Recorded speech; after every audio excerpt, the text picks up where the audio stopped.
Hi, this is Nancy Urel, and welcome to High Road to Humanity. And I've just changed the title of the show, and I didn't even tell Elke this. She's joining us, you guys, from Canada. So it's Nancy's Psychic View, High Road to Humanity, because I am a psychic and I'm an empath. And when I interview all these wonderful people like Elke here, I use my intuition, and I think it's better to just put it out there. For a long time, I'll just say I was afraid, because I didn't want to be judged and I didn't want to be categorized. And that we're going to be talking about today is some of this stuff.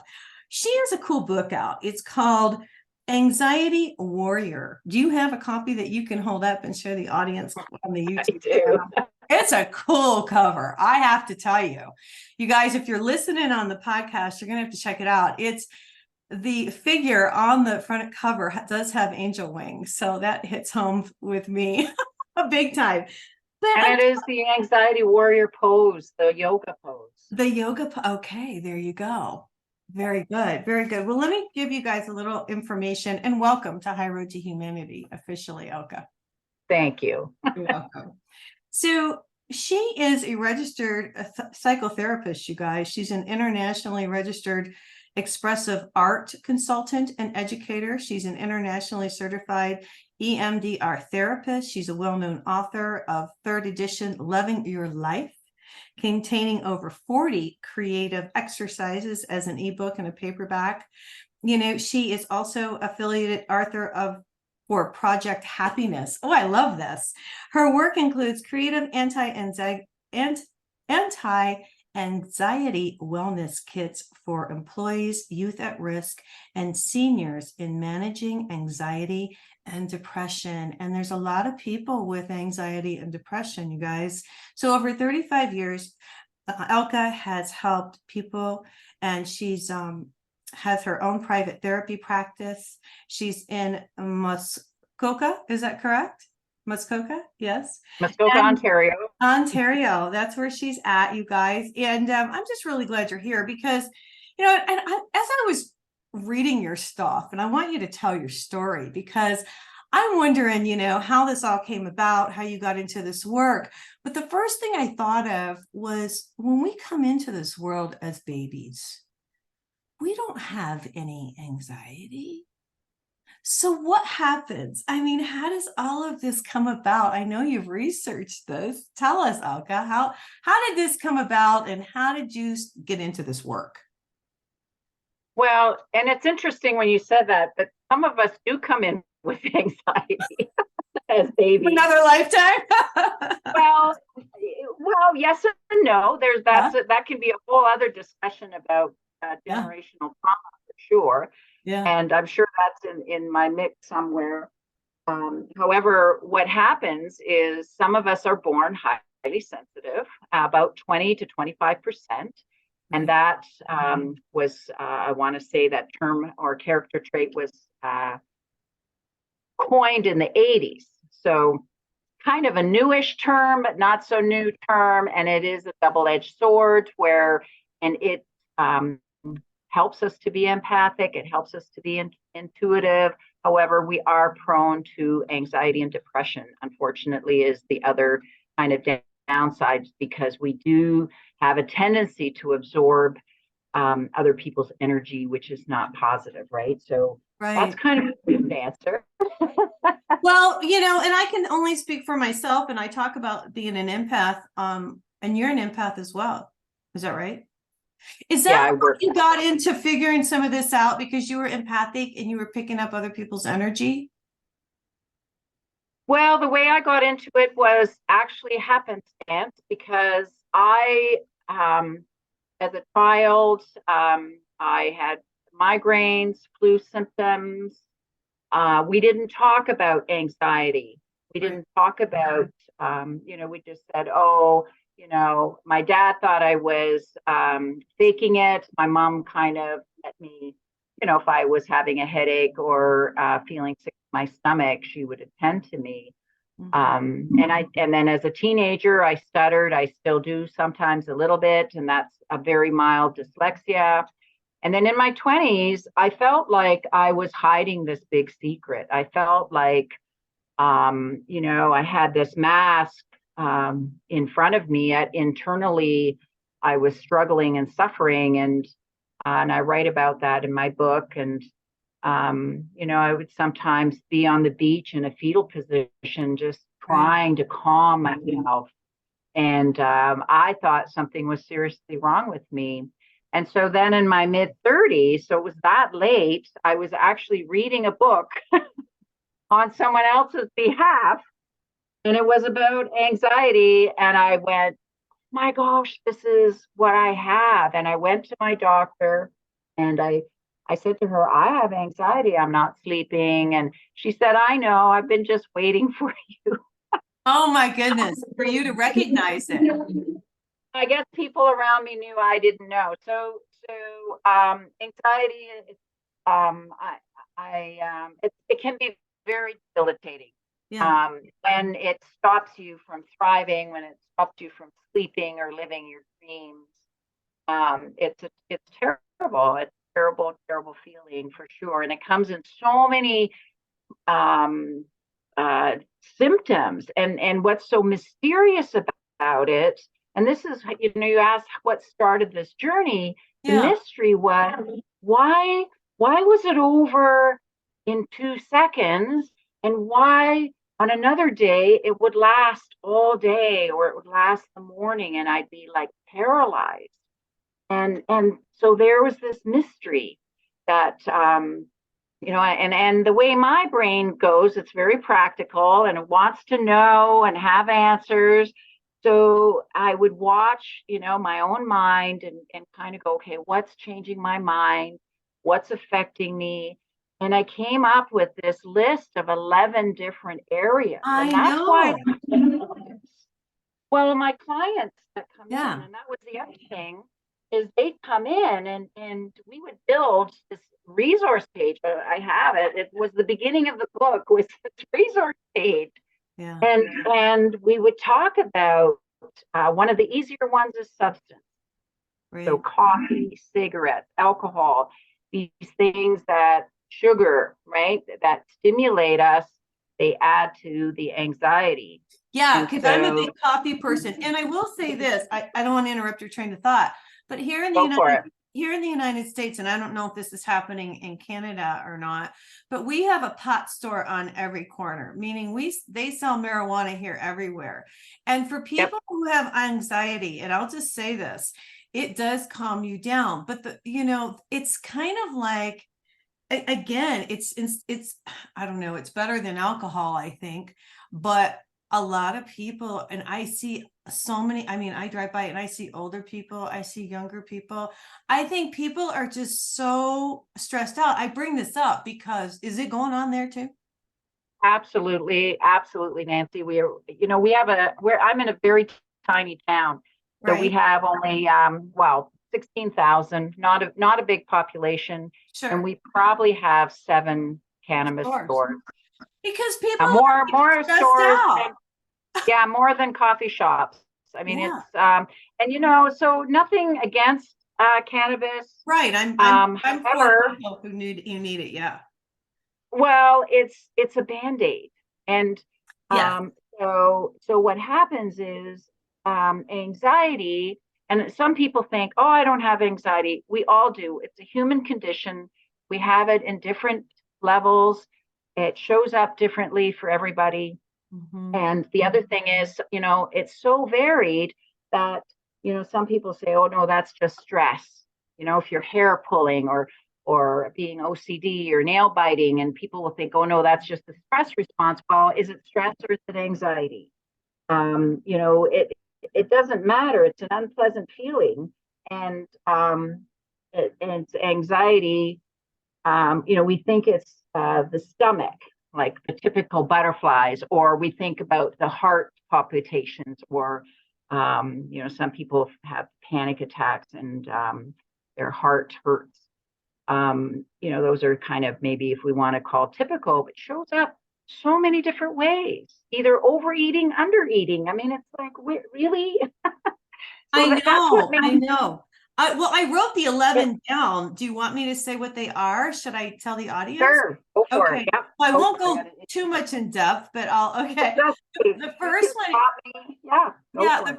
the first one is generalized anxiety disorder. These are all in her book, you guys. And I told her I want a copy because I did this online and it's a good book. I mean, it's really good. Yeah. Anyway, the first one is generalized anxiety, which she calls GAD.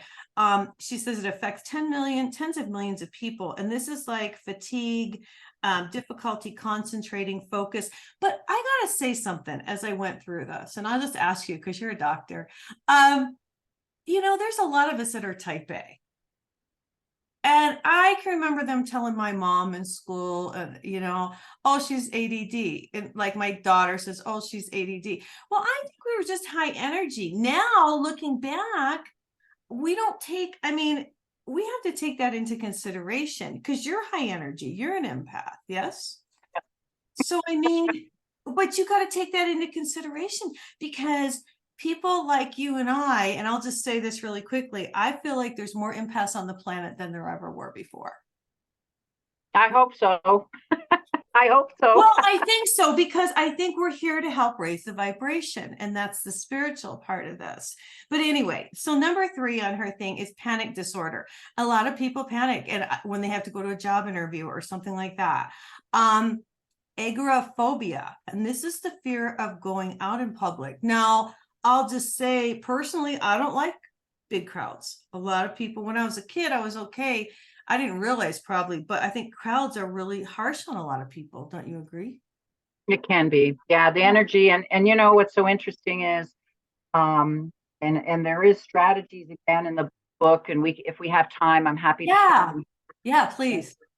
That when we're highly sensitive, that we need to protect ourselves. And when we go out, I work on a beautiful property. I'm on 6 acres for a reason. My office is isolated, and when people come already, they feel calm. It's also important for me because when I'm out, I pick up energy and I'm sensitive to it. So I protect myself because I don't want other people's worries or energy or their negative thoughts or whatever, because we are all connected. And you know this. You already know. I do, because yeah. I can pick up. God, hopefully my neighbor's not watching my show today.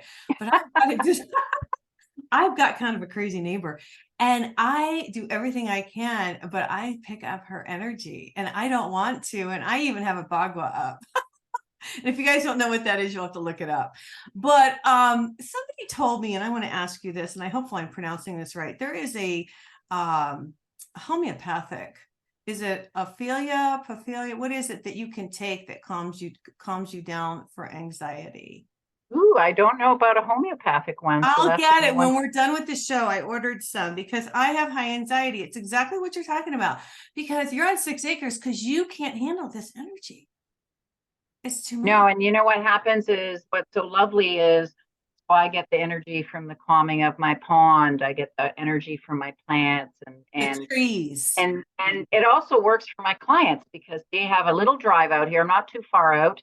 Right. And they come up this beautiful walkway. And by the time they come in, they're already breathing. They even tell me, I'm breathing different. This feels so good. This is so beautiful here.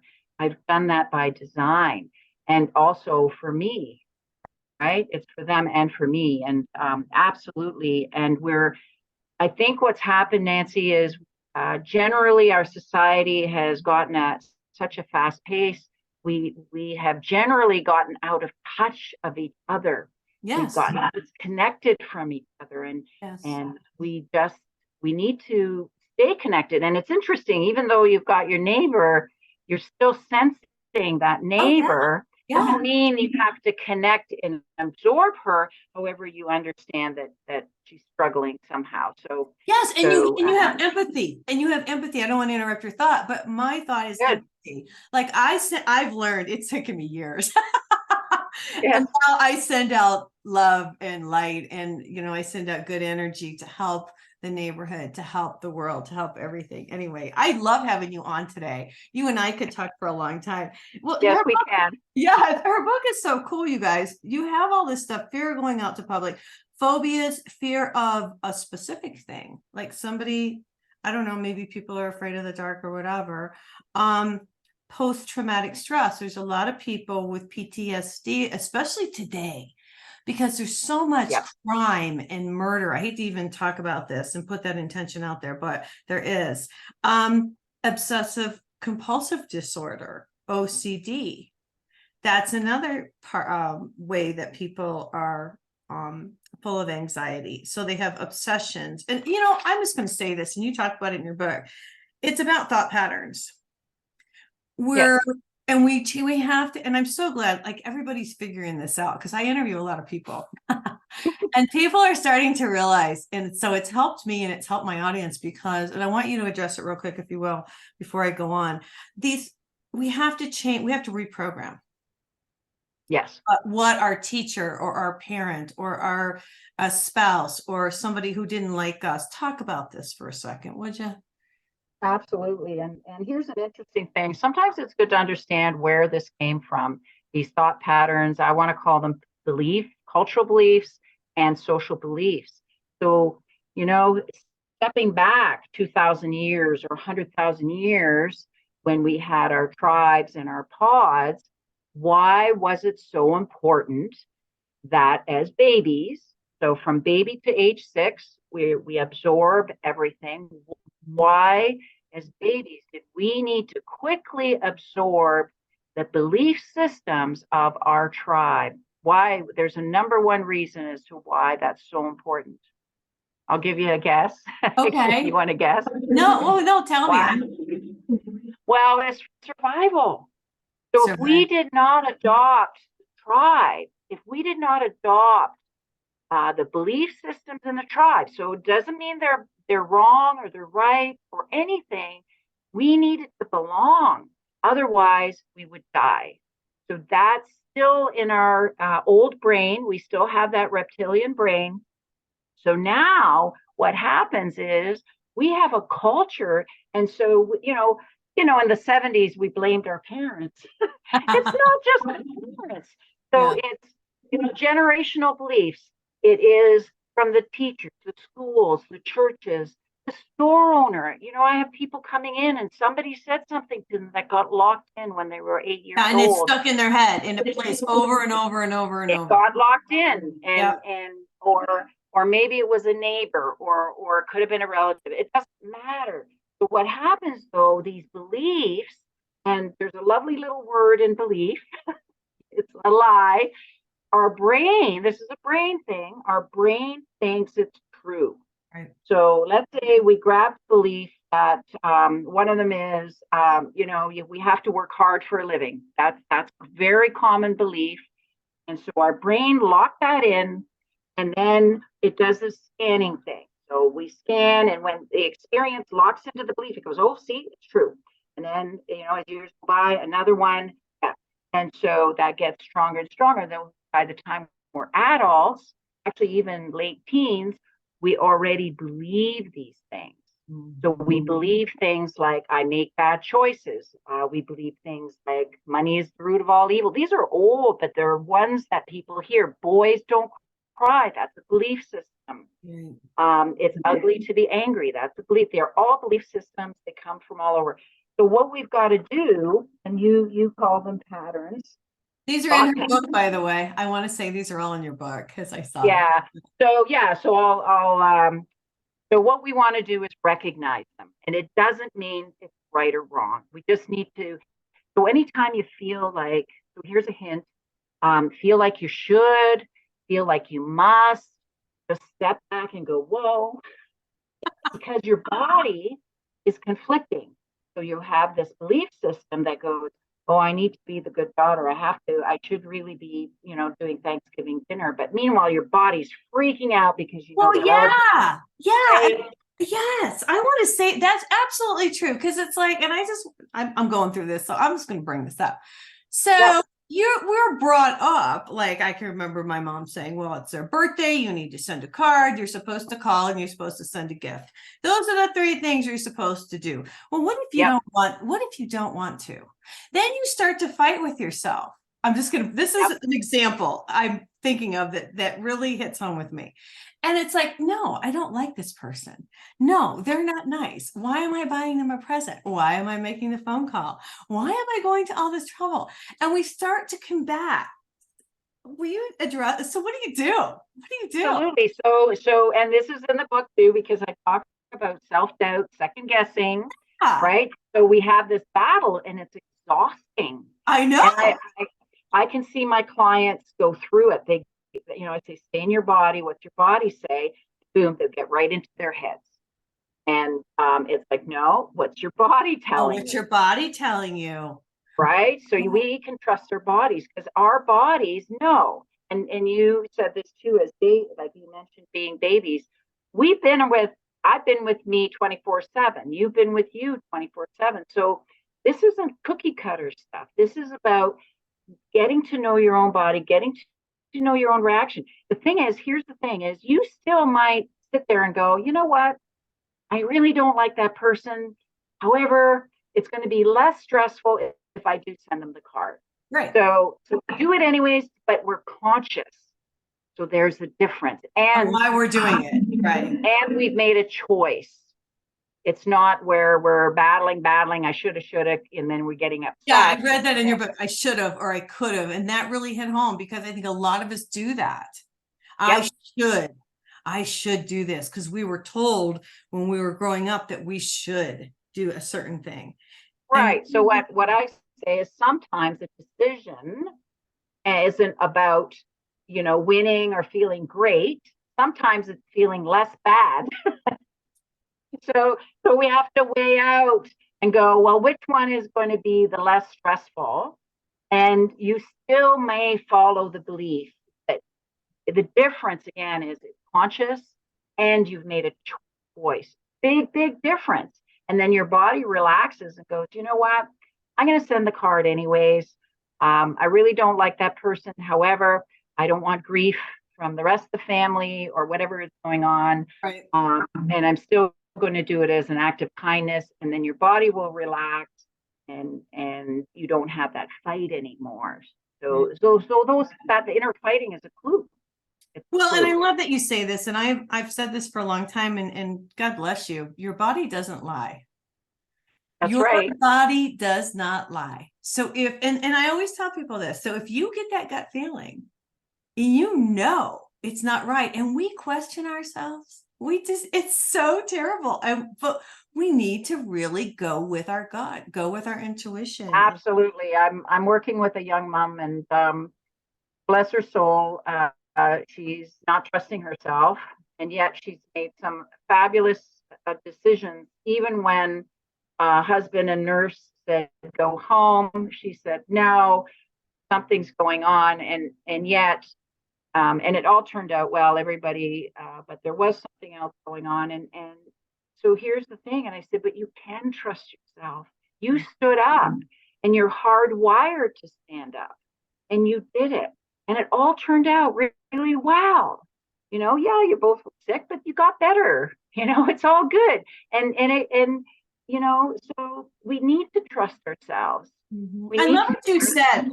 I love what you just said, that we're all hardwired to stand up, because right now, and I'm going to make this a little broader, in our world right now, there's so much craziness going on, human trafficking, all kinds of horrible stuff is happening right now. And I love that you said that, because we are hardwired to stand up. And that's what humanity needs to do right now.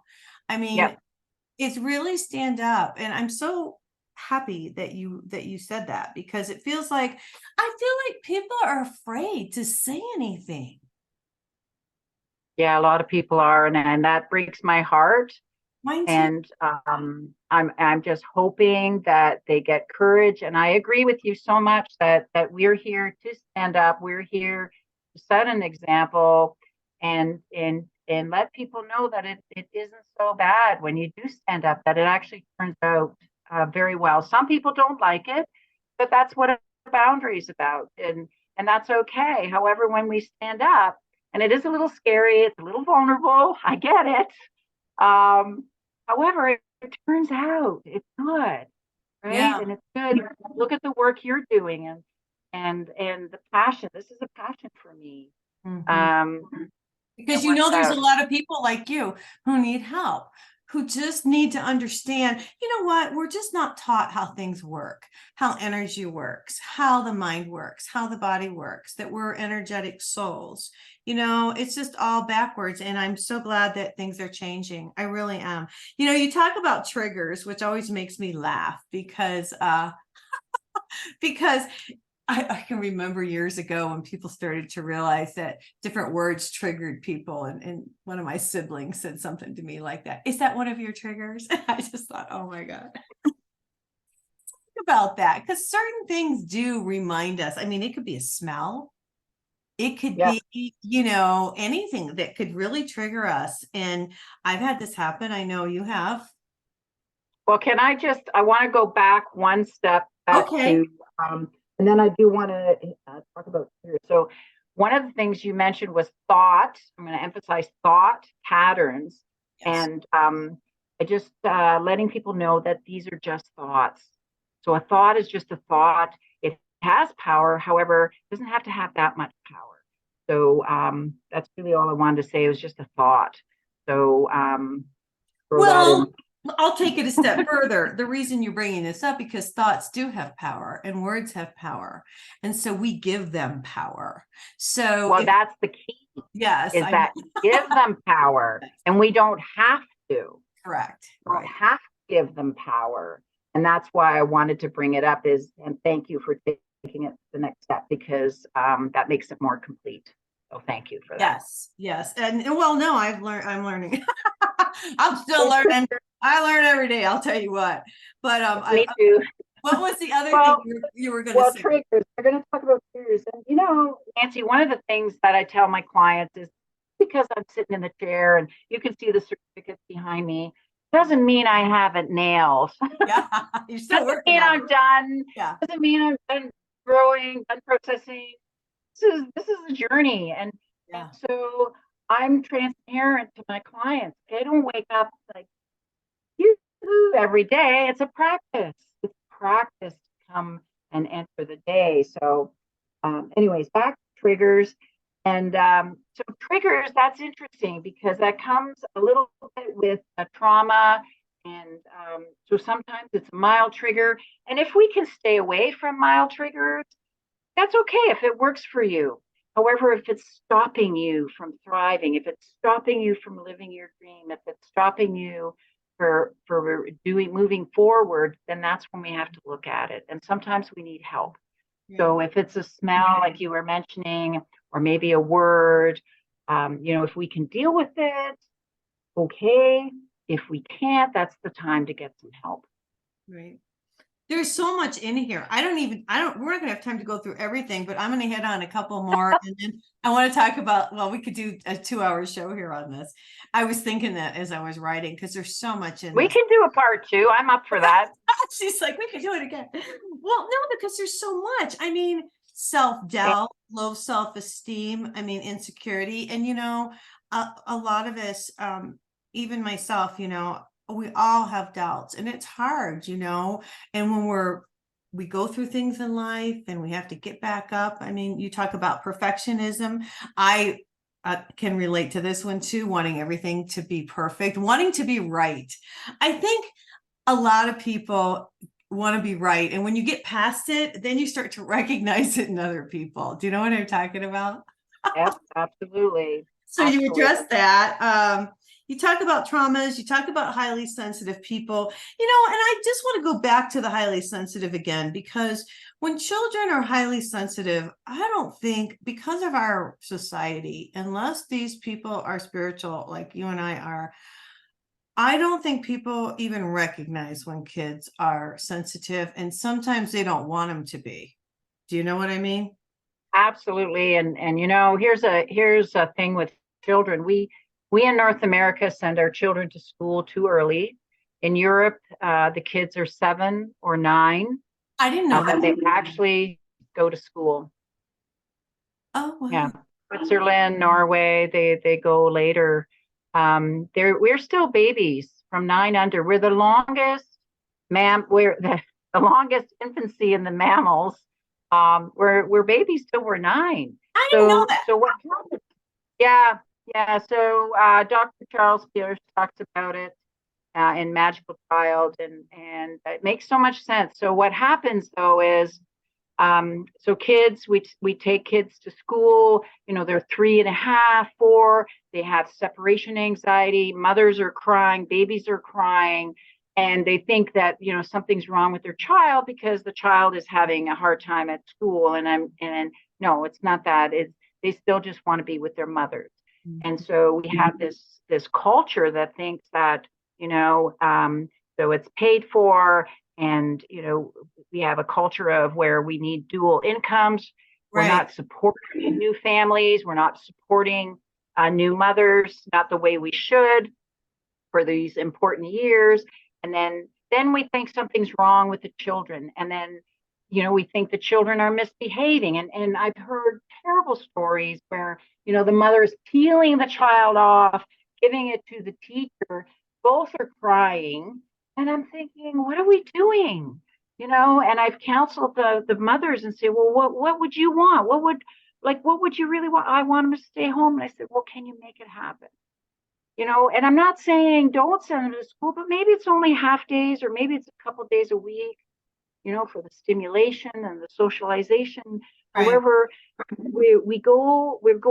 we're separating too quickly. So, and I don't know where that came from, but Well, no, I'm really glad you talked about this. I was a single mom and I've always worked, and I had to do that. I had to take my kids. I find, and it was the hardest thing I ever had to do. But what I believe as you're talking, I'm thinking, well, it was our society, because like you said, yeah, like you mentioned, it got to the point where, and this was, I'm going to age myself, but back in the 80s, when I was having little kids, it took two incomes to make it. yeah, It just right. did. And I agree with you. I think we're totally screwed up. Our society, and that's when everything split, is when the moms had to go to work. Because see, my mom didn't work. So I grew Right. up with a mother who didn't work, but then I did work. So I see the difference, and I took the kids, and I know what it's like. And I know what it felt like to leave a kid when you didn't want to and feel awful. Awful. And you talked, I know how we got onto it was with sensitive children. And so what happens is I think children are misbehaving, and that's where the error is. So Not. I counsel children, and usually the children are fine. And what's so sad is when a 6-year-old comes and says, I don't think you can fix me. And I'm thinking, I want to Oh cry my God. because they're perfect. They're active, healthy, happy, curious, active. Well, let And me we tell you, want to put a label on them. I We want to know. medicate them. And I'm just going, wait a minute. Whoa, whoa, whoa, whoa, whoa, whoa. And so when you ask me about sensitive children, so some of these behaviors are coming from overstimulation, separation anxiety, and it's seen as misbehavior. And we've got to dial back big time Right. and look at the behaviors and go, wait a minute, where's this behavior coming from? Well, And that's where as it's coming from. Yeah. it's us, it's the Yes. adult system. I've got a little boy right now, totally fine everywhere else except in school. Now they want to medicate him. They want to, do counseling for them. And I'm just going, this is madness. The environment is creating these behaviors. And what are we doing? Right. Well, So you yeah. can get me going on that one. Well, and I'm going to take it a step further, because what's happened is, and Okay. I see this as we're having this conversation, these children have grown up to be adults. And now Right. these are the adults that are unhappy and are looting the stores and are lashing Yep. out. Okay. Yep. And so these are the grown up, this is the repercussions of what's Well, happening. because there's confusion, anger, and one of my great teachers, he said it's like if you can imagine that these people, I'm going to say people, whether they're 8 years old or 18, 16, 18, it's like they've got shark music going on in their heads. So they're hyper vigilant. They may not recognize anxiety, but they're on high alert, easily triggered, very confusing. It's hard to think when you're in that state. It's really hard to even think clearly. And you're right, they're just reacting. And of course, and we don't look at, what have we created? We just go, they're behaving poorly. Yeah, it is, but where's it coming from? Right. And that's the tragedy. It is actually very, very, very tragic to me. Yeah, and like you said, we used to change. Sorry. No, so bad. But I see it as you're talking, and it makes so much sense to me. And I'm so glad you came on today because, where was I going with this? Here's where I'm going with this, and I'm going to go to the end of your book here, because what happens is, like, I grew up with a narcissistic mom. I'm sure a lot of people did. So we start to work on ourselves. So the first thing is awareness. And you talk about this in your book, you guys. She gives you, she tells you about all these different anxieties, but Elke does tell you how to fix a lot of this. And I love that you do it. I mean, you talk about awareness, you talk about recognizing those anxiety triggers, listening to your body, caring about yourself enough to eat right. You talk about this stuff. Well, it's holistic. So I know even our health food store, they're amazed that I ask people, how are you sleeping? What are you eating? What are you doing? They go, you ask them those questions? Oh, yeah. Go, because we're holistic beings. And the other piece is, I say, if you can get 2 words out of the book or even out of our talk today, it's awareness and practice. Life is practice. It's not a light switch. And here, look at, I have these in my studio. Oh my God, I love it. I love that. It's not like, if I could wave a magic wand, I would, but it's not like that. It's for the podcaster, she's holding up a magic wand. I need to say that. Yeah, if you're not you're like, why is she laughing? Yeah. I have these in here. I love that. Well, but what we need to do, again, we can't go back and blame our parents or what happened before or a teacher or whatever. We have to take responsibility for ourselves. That's what I think. What do you think? Eventually we do. And so, as adults, and I always said to my children, I said, look, you're going to have issues because I'm not a perfect parent. I love you and I'm doing my best and I'm going to stand with you.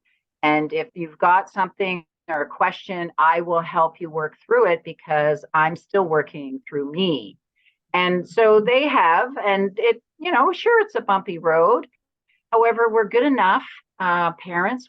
As long as our children know that we do love them, we can repair pretty much anything. And again, I go back to Magical Child. Charles Peale says we can repair anything. We can do that. So not to panic. Yeah. Why did you put this book together? What pushed you to the point where you said, I've got to write this thing? Well, Nancy, I'm so practical. I already did one book, Loving Your Life, which is in its 3rd edition. And what was happening as I was doing my handout sheets, I'm a handout queen. Okay. So when my clients come, they usually leave with a handout because they think, well, they can read something or it's something later. And they do. They tell me they do. So what was happening is I kept repeating myself. And I just thought, I want to reach more people. And so the way I started was I took my handout. I had about 3 of them. I started doing talks at the schools, parent-teacher meetings, churches, senior centers, conferences. And then one day I came home, I had like these 5 handouts, like just jam-packed. And I went, you know what? There's a book here.